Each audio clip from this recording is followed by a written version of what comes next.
Hey everybody, welcome back to Video Game Mess. So, taking a video that I figure everyone expected me to make today, so of course I'm going to. That is because Rave Racer has finally been ported from arcades to home consoles and it's basically available everywhere today. So I am doing a full Rave Racer review because if you know me and the channel, you know I love three things: arcade racing games, the Ridge Racer franchise, and Rave Racer specifically. Because for the longest time outside of today, this was only ever available on the Namco system series of arcade boards, and even though May would emulate it, we've always wanted a PC port. So Hamster brought it over on Arcade Archives and Arcade Archives 2, and we're playing the Archives 2 version on Switch 2 today. And honestly, this is something going in. I needed perfection because I've been playing Rave Racer for about as long as I can remember, and I'm always talking about it on the channel. It is a game I absolutely know the feel and overall course layout for, so if there's any issues here whatsoever in the physics, in the handling, or my ability to play, I would 100% be able to tell. Now before we get too much further involved though, do me a huge favor down below, hit like and subscribe, and ring that notification bell, definitely helps us out. If you feel so inclined and want to support the channel, we got a Patreon link down below as well. But outside of that one wall bump there, and that was because I got hit by a car in the back right hand bumper, I will say that this absolutely 100% nails the overall feel and physics system of Rave Racer. Now obviously this is using emulation, but that doesn't mean it's going to be automatically one-to-one with the arcade hardware or what we play in MAME. Now I want you to be very clear about one thing though. On my PC, when I talk about this game, I am using a wheel and pedal set, and I have played basically every arcade racing game via emulation you've seen on the channel with that exact same wheel. So for me to pivot over to something like a Switch Pro controller, it does take about a second or two for me to actually understand I'm not throwing a wheel around, I don't have force feedback, I have to pivot my brain up into understanding how to play with a controller.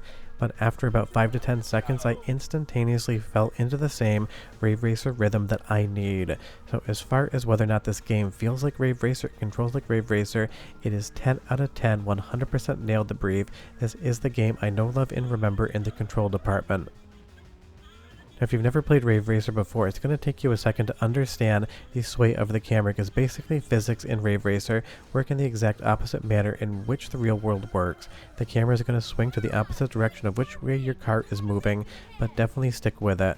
And I will tell you right now, whatever version of the game you launch, if you've never played Rave Racer before, I recommend you go into the options menu and dial down the difficulty at least one notch, because at normal default arcade board difficulty, you have to basically race a perfect race if you actually want to be able to see the checkered flag.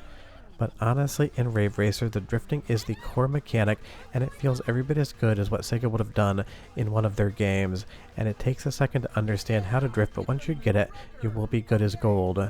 Now I am showing you the third-person view, even though I never use this when I play, just to give you a sensation of the graphics and how the camera and the car actually move. But if I can make one recommendation, just stay in first-person mode. It's going to be that much easier to understand how to drift. And the basic premise is you just tap the brake a little bit, go ahead and flutter the gas, and then throw the analog into the turn.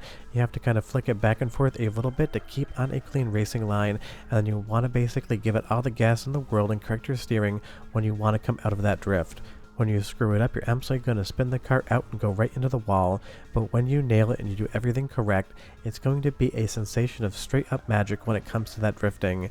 And don't be surprised if the back end of the bumper goes completely past a wall and clips through. That's what we see in the arcade original, and we're getting accurate representation of that here. Now it's one of those things, this isn't just going to be Rave Racer, you're going to get multiple different versions of the game, but do be aware that the courses are going to be the same all the way across the board. You get a rudimentary menu system, nothing special, nothing that you'd be disappointed by. Kind of wish they put music in though. And you'll see here in original mode you get the Japanese SD and XD version, as well as the English SD and DX version. So you can kind of pick and choose whichever one you want. There really isn't a wrong choice, but it is nice to see different ROM builds included. Let's do a soundtrack sample because this game is all about the music and it has to sound good. So listen, and I'll be right back with more. 3, 2, 1, go! Great start! Way to jump off the starting line!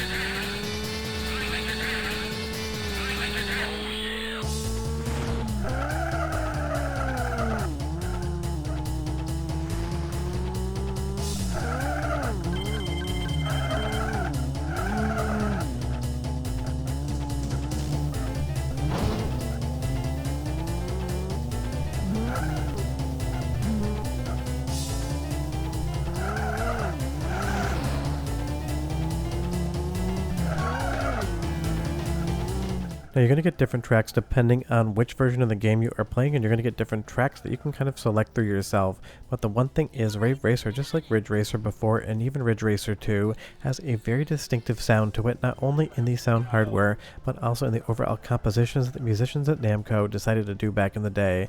And I will say this sounds every bit as good as I would expect it to sound, and that genuinely matters. Now let's jump into the graphical presentation and performance here, because the Namco system hardware had a very distinct look when it was using that bespoke hardware, and it definitely comes across here on the Arcade Archives. All of the pixels, all of the graphics, the fact that the camera sways in just the right way, and all of those colors that are both poppy and pastel at the same time. If you just told me I was playing this on MAME, or even real hardware in RGB, I would 100% be convinced that that's exactly what is going on. This from start to finish looks like Rave Racer, and that makes a big difference as well. Now do be aware that there are some simple screen space effects that you can turn on in the menus. You can do scan lines and things such as that, and I will show you that in just a moment, but for my money, I like just doing the raw output without any screen filters over the top. But I would love to try to get this thing over to my PVM with some sort of downscaler so I can actually play this on something like a CRT television and let that handle these scan lines. Of course, like any scan line here, it definitely darkens the image a little bit, and it's one of those things that's totally subjective as to whether or not you like it. For me personally though, I like just the straight up output. But the thing about Rave Racer and its Arcade Archives and Arcade Archives 2 release is this is something that has been a long time coming, and as a massive fan of the franchise, it is something that I expected perfection out of.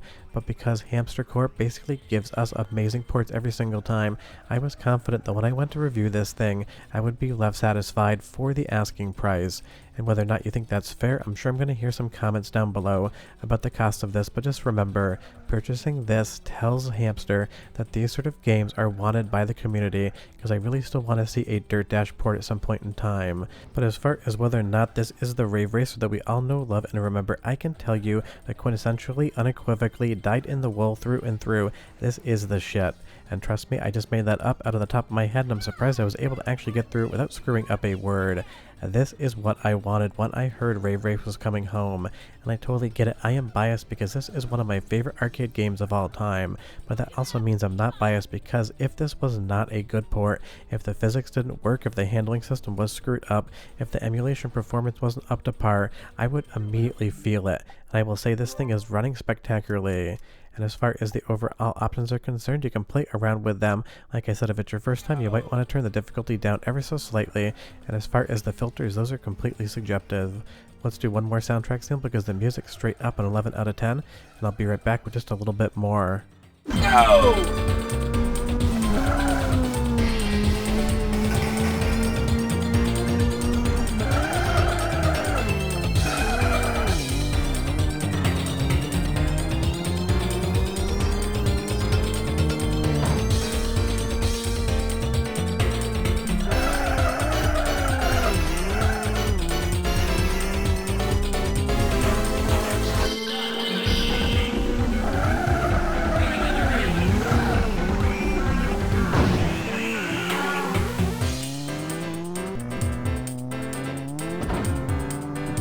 It's just one of those things. Ridge Racer music, Rave Racer music, and basically the tracks from every single entry are for being my favorite. Sound incredible, and it doesn't sound any different here coming out of this home port. And it is just one of those things. When I started Unported Playlists as a concept on the channel, this is one of the first games I talked about because it was one of the best racing games from the 90s and it never left arcades. We never really saw it on PlayStation 1, and even some of the courses had been semi-recreated in other Ridge Racer games. The look, the feel, and ultimately the vibe of Rave Racer was locked to arcade boards, and trust me, buying a board is very expensive and it's very cumbersome to wire up and even very delicate to try to keep alive. So this for 99.998% of everyone is going to be the best way to play Rave Racer. And if you're sitting on the fence, if you were thinking about picking this up and you're watching this review, take it from me, you have nothing to lose as far as the overall value here. It's an incredible game. The port is absolutely amazing. It does everything you need, nothing more and nothing less.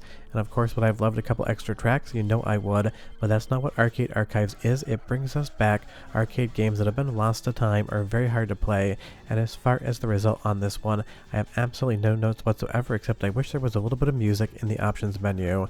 That is a very minor, not even complaint, just an observation. But run, don't walk to your nearest console, download this thing, and play the ever-loving hell out of it, because it's straight up a legendarily good game. I'll see you guys next time. Bye-bye.